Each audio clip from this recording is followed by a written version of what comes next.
বাংলাদেশ নারায়ণগঞ্জ জেলার বারোদি গ্রাম এটা। বাবা লোকনাথ ব্রহ্মচারীর আশ্রম এটা।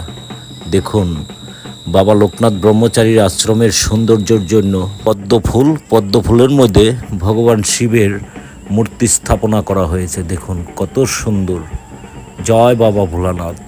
দেখুন বাবার কি মহিমা, হাজার হাজার ভক্তদের ঢল নেমেছে বাবার আশ্রমে। কতটাই সুন্দর বাবার আশ্রম।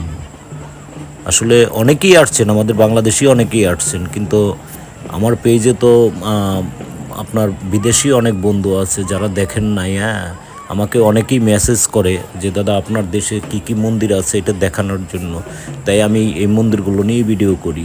দেখুন কত সুন্দর। আজ আসলে ভক্তদের একটু চাপ বেশি।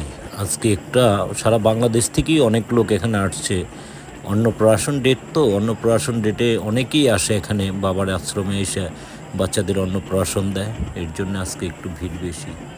দেখুন কত ভক্ত, অনেক বড় এরিয়া, কিন্তু আমি তো মোবাইলে আপনাদের অল্প একটু জায়গা দেখাতে পারছি। দেখুন কতটাই সুন্দর দেখাচ্ছে। দেখুন আমি যতটুকু পারতাছি আপনাদের দেখাচ্ছি। দেখুন আরও আমার পিছনে অনেক বড় এরিয়া। আসলে একবারে তো এইভাবে দেখানো যায় না। তো আমি এই ভিডিওগুলো আমি একটা বিল্ডিংয়ে ওইটা আপনার উপর থেকে দেখাচ্ছি আপনারা দেখুন ভিডিওটি শেষ পর্যন্ত দেখুন, আশা করি ভালো লাগবে।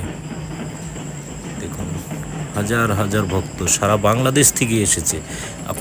আমরা যখন আসলাম আজকে অন্তত আরও আপনার 15 কিলোমিটার ফাঁকের থেকেই দেখা গেছে যে আমরা অনেক ভিড়ে পড়ছিলাম। যাই হোক, এখন আমরা বাবার মেন বিগ্রহটা দেখাবো। দেখুন আমি ঘোরায় ঘোরায় দেখাচ্ছি আপনাদের। দেখুন হাজার হাজার ভক্ত। আমরা এখন মেন বিগ্রহটা দেখাবো, আপনারা দেখুন। এটাই হচ্ছে বাবার মেন বিগ্রহ। জয় বাবা লোকনাথ, তুমি সকলের মঙ্গল করো বাবা। বাবা এই মন্দিরেই বসে থাকতেন, এর জন্য এই জায়গায় মন্দিরটা হয়েছে।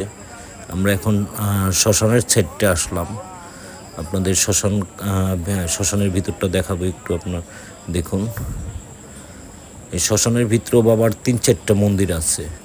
এটা মহাশ্মশান। দেখুন, দেখতে থাকুন ভিডিওটি শেষ পর্যন্ত দেখুন, আশা করি ভালো লাগবে। শ্মশানের ভিতরে আছে হইলে শ্মশানকালী মন্দির, আর বাবা ভোলানাথের মন্দির আছে। দেখুন এটাই হলো শ্মশানের ভিতরটা, মহাশ্মশান যাকে বলা হয়। দেখুন একটা গাছ, ওই গাছটার মধ্যে আপনার যে যাই মানত করে এখানে সুতা বাঁধুক মনের বাসনা পূর্ণ হয়।